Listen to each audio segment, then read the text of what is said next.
আমরা হলাম আপনার প্রকাশ্য শত্রু, যা বলছি মাইকে বলছি, কিন্তু আপনার আশেপাশে যারা আছে তারা হলো অপ্রকাশ্য শত্রু। অনেকে আছে যারা বিদেশ থেকে টাকা পায়, বিদেশ থেকে তাদেরকে পরামর্শ দেওয়া হয় এবং আপনাকে বিপদগামী করে। আপনার প্রথম এবং প্রধান কাজ হচ্ছে বাংলাদেশে যারা বিদেশি গুপ্তচর আছে তাদেরকে বের করা। তাদের দ্বারা আপনি ক্ষতিগ্রস্ত হচ্ছেন, দেশ ক্ষতিগ্রস্ত হচ্ছে। এখানে যে সংস্কারের কথাগুলি হচ্ছে, আমার মনে হয় বেগম জিয়ার ছেলে হিসেবে, শহীদ রাষ্ট্রপতি জিয়ার ছেলে হিসেবে এটা উদ্যোগ নিয়ে আপনার করা উচিত। আপনি ইতিহাসের একজন নেতা হয়ে থাকেন, এটার আপনার ক্ষতি হওয়ার কিছু নাই। শুধু একটা জায়গায় আপনার অসুবিধা হইতে পারে যে আপনি প্রধানমন্ত্রী থাকলে দলের প্রধান থাকতে পারবেন না। এটা ছাড়া আমি কোনো জায়গায় আর কোনো সমস্যা দেখি না। ওটা নিয়ে আপনি আলোচনা করেন 11 দলীয় প্রযোজক সাথে, বাকিগুলি যত তাড়াতাড়ি সম্ভব সংসদে আপনি এগুলি পাশ করে দেন। কারণ এগুলি যদি পাশ না করেন আপনি ক্ষতিগ্রস্ত হবেন। এখানে পরিষ্কার ভাষায় প্রত্যেক বক্তা একটা কথা বলে গেছেন যে আমরা ক্ষান্ত হওয়ার পাত্র নই। হয়তো আলাপ আলোচনার মাধ্যমে হবে, না হলে বল প্রয়োগের মাধ্যমে হবে।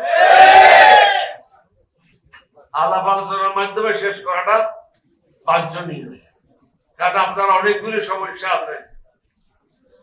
যেমন আপনার দেশের আইন শৃঙ্খলা ভালো না,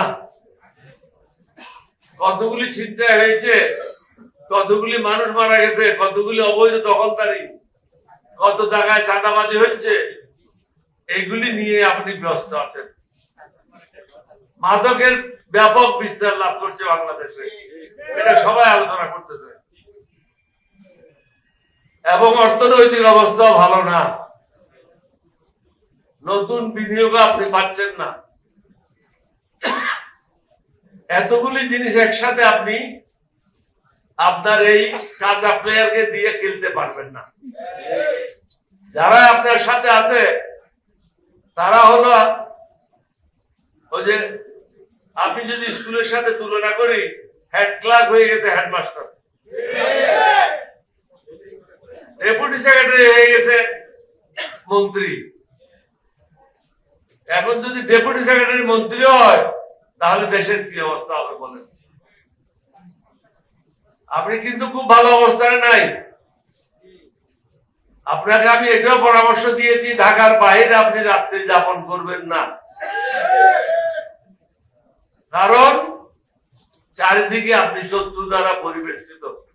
11 দল আপনার শত্রু না, 11 দল আপনার বন্ধু, যার কারণে প্রকাশ্যে আপনাকে পরামর্শ দিচ্ছে। এই পরামর্শ জামাতের জন্য না, 11 দলীয় প্রচারের জন্য না, এটা হলো দেশের মঙ্গলের জন্য। আমি অনুরোধ করব বেশি সময় ক্ষেপণ না করে, জনগণকে কষ্ট না দিয়ে, দেশের মঙ্গলের জন্য এবং আপনার সুবিধার জন্য আমরা যে সংস্কারের কথা বলছি এগুলি মেনে নেন, এবং যেবা যারা অতীত অন্যায় করেছে তাদের বিচারের আওতায় নিয়ে আসেন, না হলে আপনি ক্ষতিগ্রস্ত হবেন। এটা রেকর্ডে থেকে গেল আমার কথা বলি। আমি কিন্তু শহীদ রাষ্ট্রপতি জিয়াউর রহমানকে বলে আসছিলাম 17 এপ্রিল 1981 সাল, ক্যালেন্ডার দেখেন, ফ্রাইডে 11:30 বঙ্গভবনে গিয়ে বলে আসলাম আপনাকে গুলি করে মারা হবে।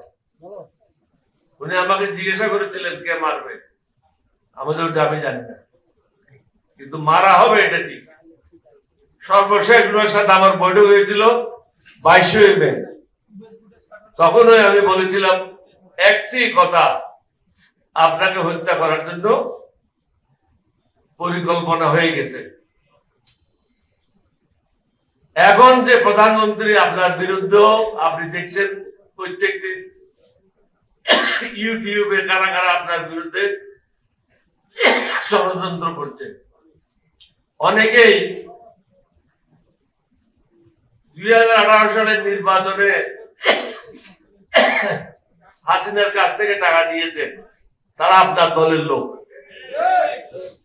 আপনি যদি জানতে চান আমার সাথে কথা বলেন, আমি বলে দেবো কে কত কোটি টাকা নিয়েছে, কোন ভাষা থেকে নিয়েছে। সুতরাং যারা আকাশ স্বামীর সাথে বেইমানি করবে না, আপনি হলেন দ্বিতীয় স্বামী, তারা প্রথম স্বামীর সাথে বেইমানি করবে না।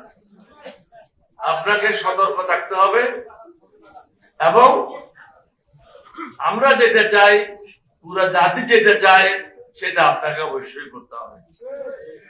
এটা না করলে আমরা আপনাকে বল প্রয়োগ করে এটা করার জন্য ব্যবস্থা গ্রহণ করব। সুতরাং এখন এটা আপনার বলটা আপনার কোর্টে, এটা আপনি কিভাবে করবেন এটা আপনার সিদ্ধান্ত নেন। অর্থনৈতিক অবস্থা ভালো না, আইন শৃঙ্খলার অবস্থা ভালো না, শিক্ষার পরিবেশ ঠিক নেই, স্বাস্থ্য সেবা ভঙ্গুর, চারিদিকে হাহাকার, গরিব মানুষেরা তাদের নিত্য প্রয়োজনীয় দ্রব্যমূল্যের ঊর্ধ্বগতির কারণে সুন্দরভাবে জীবিকা নির্বাহ করতে পারছে না। কিছু লোক আমাকে বলেছে আজকে একটা কথা বলার জন্য, সেটা হলো পেনশন। কত বড় অন্যায় কাজ! আপনি প্রধানমন্ত্রী হিসেবে গত 15 বছরে যে সমস্ত অফিসারদেরকে বের করে দেওয়া হয়েছে চাকরি থেকে অন্যায় ভাবে, তাদেরকে আপনি প্রমোশনও দিচ্ছেন, টাকাও দিচ্ছেন। কিন্তু একটা বিষয় আপনি দেখেন নাই, হাসিনার আমলে বা এর আগে যারা 100% পেনশন বিক্রি